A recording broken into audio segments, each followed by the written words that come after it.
We have two top stories today with our first wave of corporate layoffs announced in the U.S. Xpress today. First, we're going to go to Clarissa Hawes to talk about it. Clarissa, thanks so much for joining us this morning.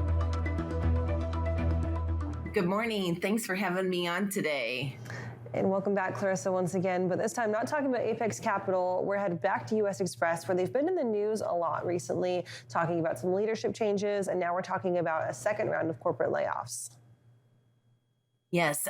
Actually, a colleague at FreightWaves noticed that some of his former colleagues at U.S. Xpress were posting on, willing to work and type things that worked in the Chattanooga offices and on special projects for U.S. Xpress. And so I had reached out to a couple of them and then also had reached out to the company as well. And they confirmed that the second round of layoffs, and they said it was necessary to, it was part of their multi-phase restructuring plan to boost the company's revenues. And Clarissa, when we look at this second round of layoffs, when was the first round and how many were included in this second round?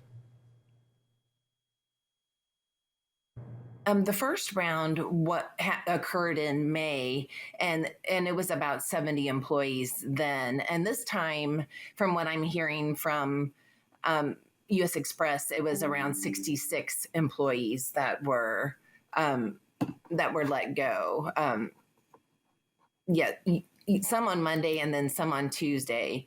But Brad Carmody, he said that, that this is part of the plan through the end of August, and that they're going to be continuing to make more changes and more restructuring efforts.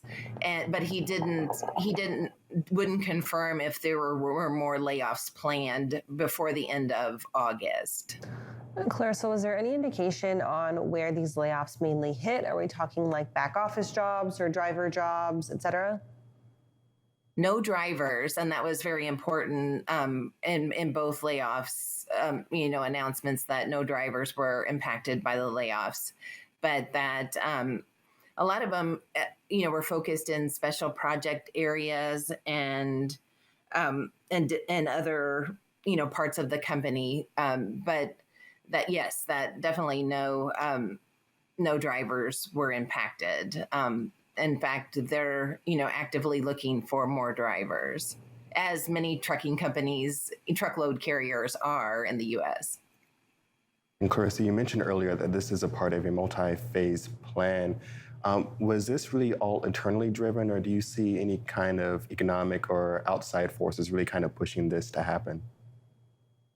I think, there's a lot going on in the truckload market right now, and that's driving a lot of business decisions. But I think, their subsidiary Variant really hasn't taken off as was expected. And so they're kind of reevaluating some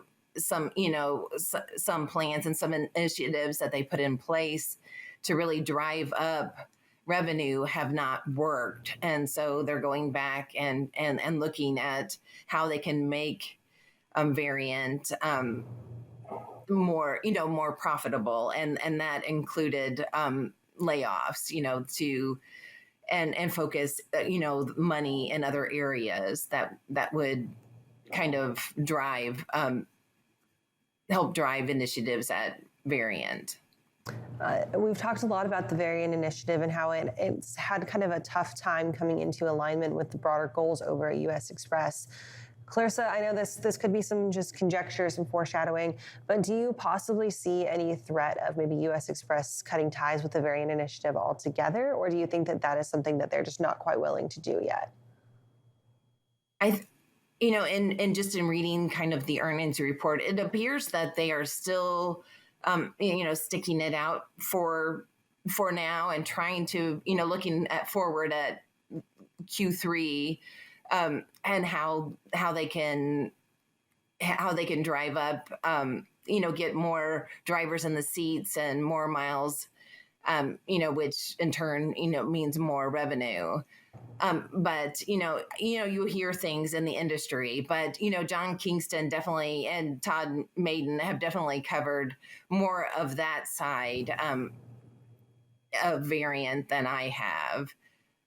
So they are good sources, I think, to that would have more intel than I do on it. Clarissa, thanks so much for joining us this morning and always bringing us breaking news and top stories. We look forward to hearing from you again. Okay, thanks for having me on.